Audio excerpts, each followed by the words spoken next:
नमस्ते स्टूडेंट। आज हम देखेंगे कार्डियन मेथड। कार्डियन मेथड का उपयोग किसी त्रिकोण इक्वेशन समीकरण को हल करने के लिए किया था। यह क्वेश्चन आपको बीएससी या बीएससी प्लस बीएड के सिलेबस में आपको क्वेश्चन मिलेगा दोस्तों।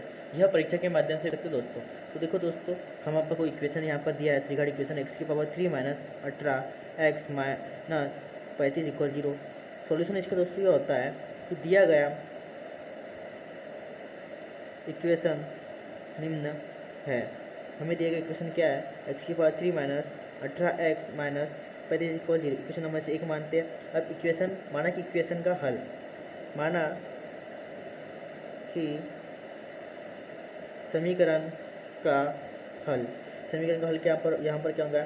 एक्स इक्वल पी की पावर 1/3 प्लस क्यू की पावर 1/3। दोनों पक्षों में हम क्यू ले लेते हैं दोस्तों। एक्स की पावर 3 इक्वल पी की पावर 1/3 प्लस क्यू की पावर 1/3।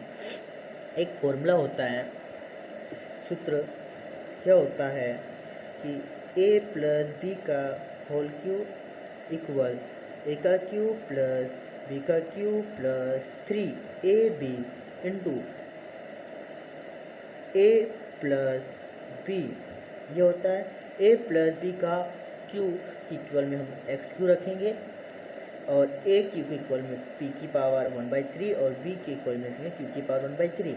तो यहाँ पर आएंगे एक्स की पावर 3 इक्वल पी की पावर 1/3 का क्यू प्लस क्यू की पावर 1/3 का Q plus 3 P 1/3 into Q 1/3 into P 1/3 plus Q 1/3। अब x की पावर 3, इससे इस टर्म से ये खत्म, इससे ये खत्म। हमारे पास बचता क्या है? P plus Q plus 3 P की पावर 1/3 इंटू Q की पावर 1/3। आपको याद होगा दोस्तों कि P की पावर 1/3 प्लस क्यू की पावर 1/3 इक्वल क्या होता है?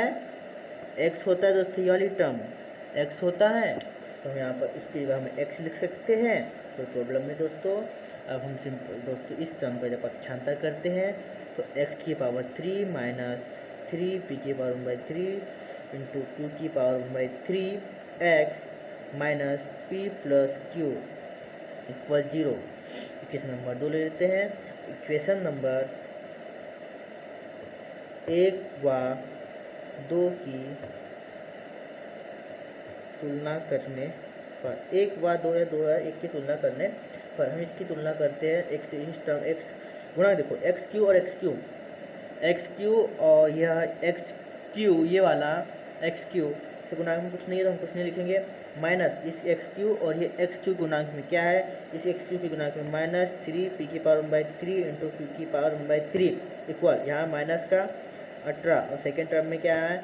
Minus P plus Q equal minus 35 इसी गुणांक में। ठीक है, यह इसी गुणांक में माइनस 35 है और यहाँ पर माइनस पी प्लस क्यू के इस गुणांक में माइनस फॉर्म में 35 लिखा। ओके, अब हम आगे दोस्तों देखते हैं, इस टर्म को लेते हैं। इस -3 का हम पक्षांतर कर देते हैं, गुना में तो भाग में जाएगा और -18 -3 इसको जाएगा प्लस, तो ये जाएगा 35। हम इक्वेशन में इसको 3 देते हैं। यहाँ पर क्या हो जाएगा? इस टर्म से इस वैल्यू से वैल्यू कट जाएंगे। ओके, प्लस से प्लस हो जाएगा, माइनस माइनस प्लस हो जाएगा।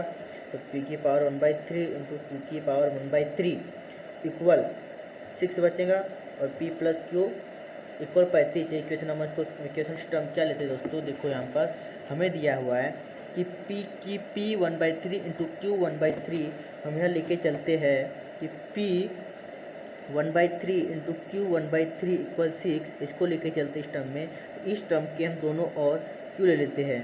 क्यू लेने के बाद हमें बस क्या होता है कि क्यू लेने के बाद हमारे पास क्या होता है कि इस टर्म P 1/3 की whole cube plus into Q 1/3 का क्यू इक्वल 6 का, इससे ये टर्म कैंसिल, इससे ये टर्म कैंसिल, इक्वल 6 की पावर 3 हुआ, इक्वल 6 की पावर 3। अब देखो क्या होता है इसके बाद, इक्वल 6 की power 3 P into Q equal 6 का क्यू क्या होता है 216। 6 का क्यू क्या होता है 216। 6 का क्यू 216 होता है। उसके बाद माइनस क्यू का whole square equal P plus Q का whole square minus 4 P Q होता है। यहाँ पी प्लस क्यू का होल स्क्वायर हमें पता है कि प्लस क्यू इक्वेशन नंबर 3 हमने जब माना था, ये इक्वेशन नंबर 3 हमने माना है। यहाँ पर इक्वेशन नंबर 3 क्या है, p प्लस क्यू के इक्वल के हमने 35 माना, तो हम यही वैल्यू यहाँ पर पुट करते हैं। तो 35 का square minus 4 p plus Q के हमने क्या माना इक्वल किया 216, ये माना हमने इक्वल 35 का वर्ग क्या होता है 1225 माइनस 400 इसमें मल्टीप्लाई करो 864, यहाँ पर इसका मल्टीप्लाई हो जाएगा। तो p माइनस क्यू का होल स्क्वायर इक्वल हमारे पास क्या बचेगा यहाँ पर 361। p माइनस क्यू इक्वल क्या हो जाएगा 361, किसका वर्गमूल है दोस्तों 19 का, प्लस माइनस ये अपर हो जाएगा। तो p माइनस क्यू इक्वल क्या हो जाएगा 19। ये हम इक्वेशन नंबर क्या प्राप्त हो गया दोस्तों 4। अतः हम इक्वेशन नंबर 3 और 4 को, अतः समीकरण 3 व 4 को जोड़ने पर, समीकरण 3 व 4 को जोड़ने पर क्या प्राप्त होता है, समीकरण 3 और 4 को जोड़ने पर, समीकरण 3 और 4 को जोड़ने पर हमें यह प्राप्त होता है। समीकरण 3 क्या होता है p प्लस क्यू इक्वल 35 और समीकरण 4 क्या हमारे पास p माइनस क्यू इक्वल 19। इसको जोड़ोगे दोस्तों ये टर्म क्या हो जाएगा 2p और ये टर्म हमारे पास ये कैंसिल हो जाएगा, ये कैंसिल हुआ। हम वापस इसको जोड़ देंगे तो हमारे पास क्या बचेगा 54 बचेंगे। तो p इक्वल 54/2, तो p की वैल्यू हमारे पास 27 प्राप्त हो जाएंगी। ये 2 से 54 27 पर कैंसिल होगा, p की वैल्यू हमें यहाँ 27 प्राप्त हुई दोस्तों।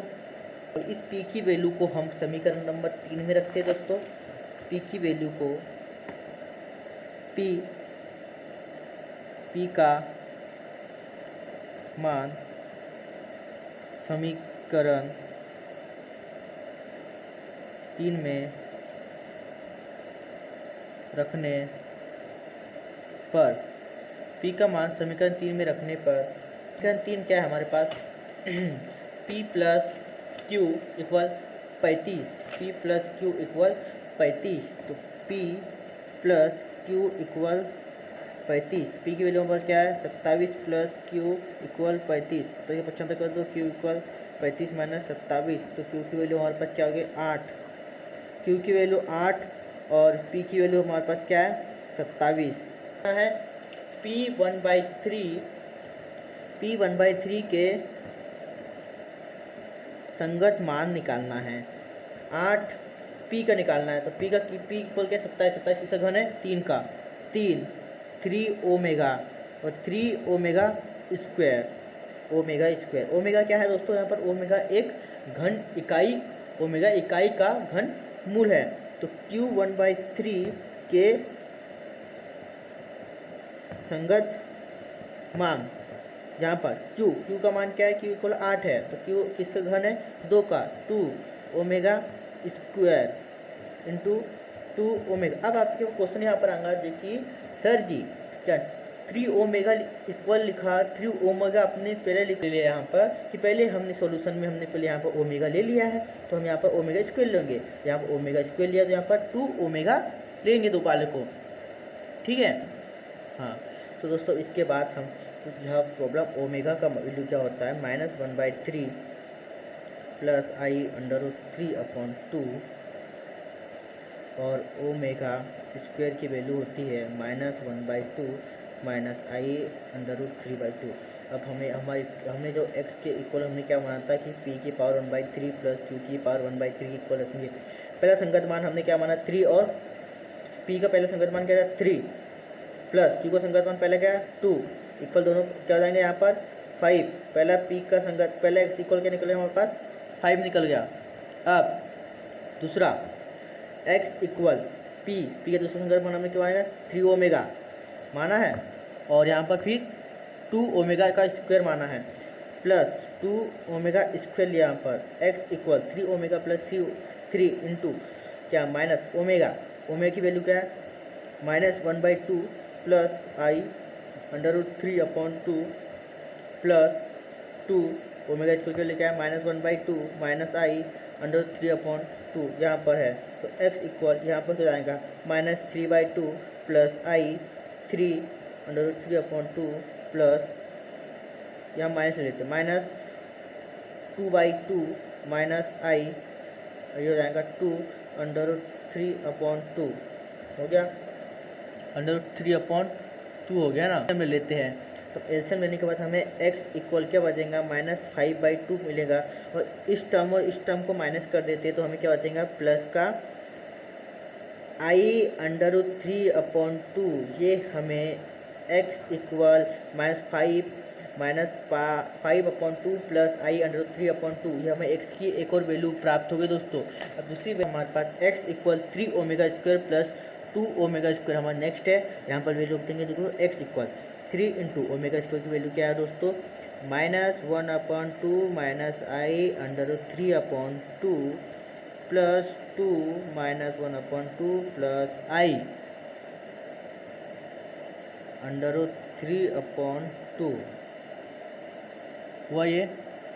इसके बाद x इक्वल 3 -3/2 माइनस आई 3 के अंदर मल्टीप्लाई कर दिया 3/3/2 प्लस माइनस ले लेते -2/2 प्लस आई 2/3/2 x, इस टर्म का एलसीएम ले लेते हैं 2 क्या हो जाएगा -3 -2, और ये इस टर्म को जोड़ देते हैं तो -i 3/2 x इक्वल ये जाएगा माइनस का 5/2 माइनस i √3/2, ये हमारे पास आंसर। धन्यवाद दोस्तों।